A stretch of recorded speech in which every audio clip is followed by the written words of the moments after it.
Guys, this is a topic which we've breached before, but we've never specifically... Are you okay? Okay.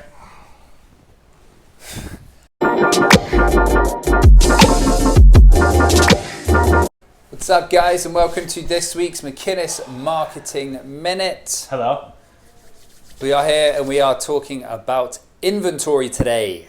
Yes, inventory. Is that right, Jay? The inventory levels are spiking in the wrong direction, and it's creating some mayhem, as you like to say in the title. That's it. So, guys, this is a topic which we've breached before, but we've never specifically... Are you okay? Okay. A topic that we've spoken about before, just in passing with some of our other videos, podcasts, blogs, but we've never actually focused on it. And now inventory is making up inventory is playing a large part in why the market is what it is right now, because inventory levels are low, and it feels like just a month or two ago it was a case of the market's still crashing, inventory is at record highs, more and more keeps coming to market, and nothing keeps selling. And that's taken quite the drastic turn now. So we've flipped things about. So yeah. I saw that. Word. Oh. And if you're cutting anything out, that's what you're cutting that out. is not being cut out, my friend. That is gold right there. That is what the people want.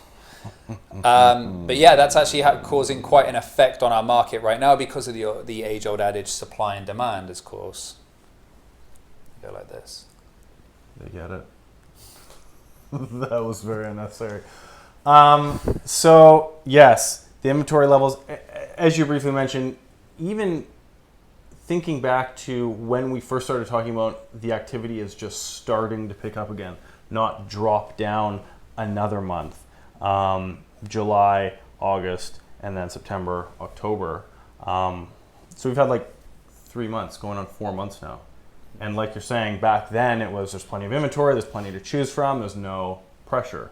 Mm-hmm. And now it is literally the exact opposite. And we can go into a few examples again if you like, but we've seen this by way of multiple offers, and I'll let you talk about the open house stuff we've been seeing, but up from entry level, which is expected first, but up to as high as over 2 million now. Yeah. And technically speaking, our large listing that we're waiting to close tomorrow was in multiple offers as well. Yeah. At a substantially different price point above that. So it's all kind of, not that that's normal, but it's all very quick to change, and it has definitely changed. And I think the hardest thing for buyers out there is it's hard for them to come to grips with this and to understand this unless they play in it and then they lose, because I mean, for so long there was such negative talk on this fact. So now turning around someone and telling them like, no, the competition is fierce, aggressively fierce, and getting them to understand that is extremely difficult. So the examples that Jay was alluding to were, and these are all cases in the last 5 days. This isn't like the last few months, but we went to one open house this weekend, entry level, home, just came on the market. First round of open houses this weekend. Over 100 people through, sold subject free on the Monday, $50,000 above asking price. We've got another developer that we're looking for, and they're looking at the 1.2 to 1.3-ish range, give or take, and we're reaching out to people and they're like, sorry, we're in multiple offers, we've got one accepted already and multiple backups. The one that you're talking about, the 2 million one, the Vancouver special one, again, over 100 groups through, what is it, 20? 20 offers. 20 offers. At 2.1 million asking price. At 2.1 million asking price. And these are all going in a matter of days. And of course, realtors, we speak to one another about the industry, what other people are finding. And this isn't just our examples. These are just ones that we've come across ourselves. And then other people are coming across the same thing as well. It's because that inventory level has reduced so much. There are buyers out there who are ready. The demand is heavy and they're ready to pounce on anything. But because there's less option to choose from, you've got multiple groups of buyers who are just ready to jump on anything that comes at them. Yeah, and it's interesting when the market is low, because you never know when things are going to turn around. But what we've seen is a lot of people, as soon as those activity late 2019 started to change, people went out, did the right thing, got their pre-approvals. So now they're pre-approved up to 90, 120 days, so they're ready. And those are the people that were ready that are jumping in subject free already with, not that anyone should do anything subject free unless the circumstance permits and you're comfortable. However, obviously there's a number of people out there that are comfortable to do that. With pre-approvals in place, they're ready to jump, and they're doing so in abundance this month.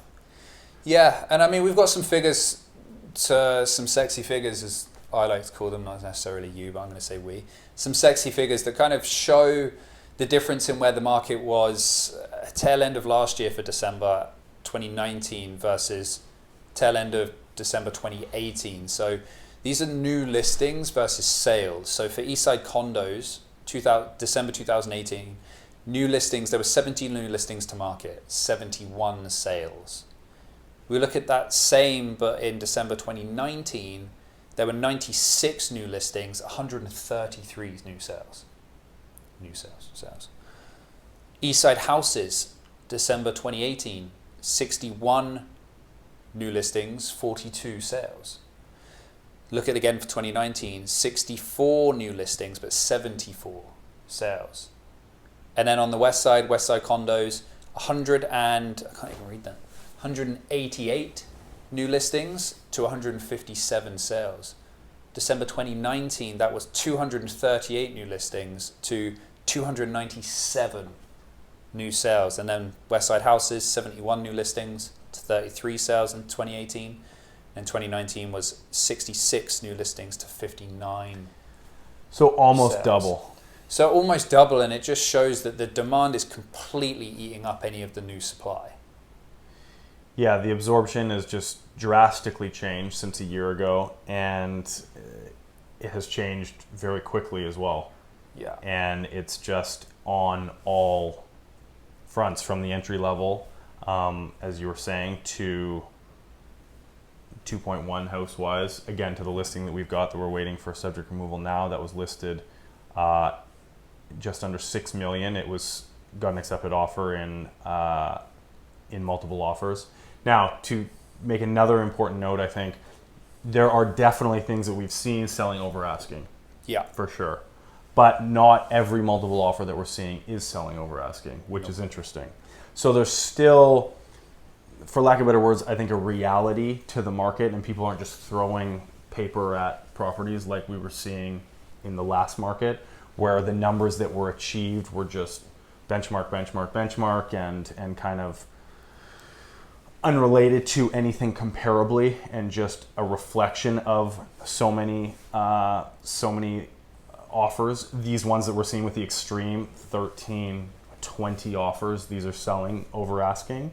But there's still a lot of circumstances that we're seeing out there and hearing about that go into multiple that don't sell over asking. So if you are a buyer, don't think that you need to just automatically X percentage over the asking price, because I know that's a very scary place for a lot of people, as it should be. Yeah. But that is not necessarily, it could, but it's not necessarily what it's going to take to win right now. Yeah, your price level is your own comfort level, and of course you have to stick to that. But if you are in a situation where you are in multiple offers, it's not as uncommon as you're going to be thinking. So you can obviously stick to your own parameters in terms of price. Nobody's forcing you to go over. But don't be surprised if that multiple offer situation does come up, because it seems to be happening more and more and more. And there's a lot of talk about pre-sale as well. There's a lot of buildings that are just completed, completing soon, so on and so forth. And there's been a lot of talk that it's going to flood the market, it's going to ramp up the supply, the demand's not going to meet it, and then it's going to essentially reverse the market to where we're at. It's, again, the crystal ball would be lovely to have right now, as always, but is the type of property that's coming to market going to be enough to flip things on its head? I mean, no, when you're looking at the first-time home buyers, compared to what these people first paid for these units versus what they're coming to market now for them to actually even break even or be profitable. Because, I mean, you could have 500,000, $1.2 million condos come to market, but if you're specifically looking for an entry-level house, or you're a first-time home buyer with a budget of up to $800,000, that's not going to sway you in any way, shape, or form. That's not going to put more pressure on you because that's completely out of your range anyway. You're not even going to be looking at that. Yeah, and I think also when that inventory hits, if an abundance of, let's say, $1 million condos come to market, they're all competing against each other, it still isn't going to take just a weekend for them to shuffle around and this guy's going to take less and this guy still needs his price and all that sort of stuff. And again, to your point, I think a lot of the luxury market, the luxury one bedrooms, the luxury two beds are going to be coming to market with all this new inventory, because as the market ramped up, a lot of the developers were selling high end. Mm-hmm. So you've got peak pricing from the peak market plus tax that very well may be coming to market and not being rented out, because the returns and the cap rates and all that with everything now with what they can get for rent may not make as much sense. But you're not, just because you're getting a boatload of $1 million two beds doesn't mean the first time home buyers are going to have any difference, I think is what you're trying to say in a long-winded form. But it will be interesting with those coming to market for sure, but I don't think it's going to do what a lot of people are hoping it will, which is just saturate everything and bring everything down. Yeah, so that's pretty much it for this week, guys. That's our note on inventory. I know it kind of sounded like we're talking a lot about multiple offers and such this week, but if you read between the lines, and behind that is the reason of the multiple offers is because there is not the inventory out there to supply the demand right now. So we wish you good luck. Of course, reach out with any questions at all on the market. We're more than happy to answer. We are also still in the giving season as well, and we're going to be in the giving season for all of 2020. So if you want to refer to us a friend, a family member, even an enemy. An enemy? Yeah. A clownfish's home. An enemy, please do. We will reward you once they buy or sell with a $500 gift card of your choice. And if you just want a $500 Visa paid, prepaid gift card, we will work that out as well. As a thank you to all of you loyal listeners who reach out. And congratulations to Android Master again on the AirPod giveaway. And we will see you guys next week. Android Master, congrats. Their enemy? That would assume that they're giving their enemy like a bad circumstance, which clearly they're not getting into with us. No, because the thing is with enemies is to live a happier life is you need to forgive them. And the best way to forgive them is by giving them something nice. By saying, you know what? I know we're enemies or anemones. I'm going to gift you with this. We're going to move on as friends. Okay, Always you should look have said towards that the first. future and the bigger picture. Thank you.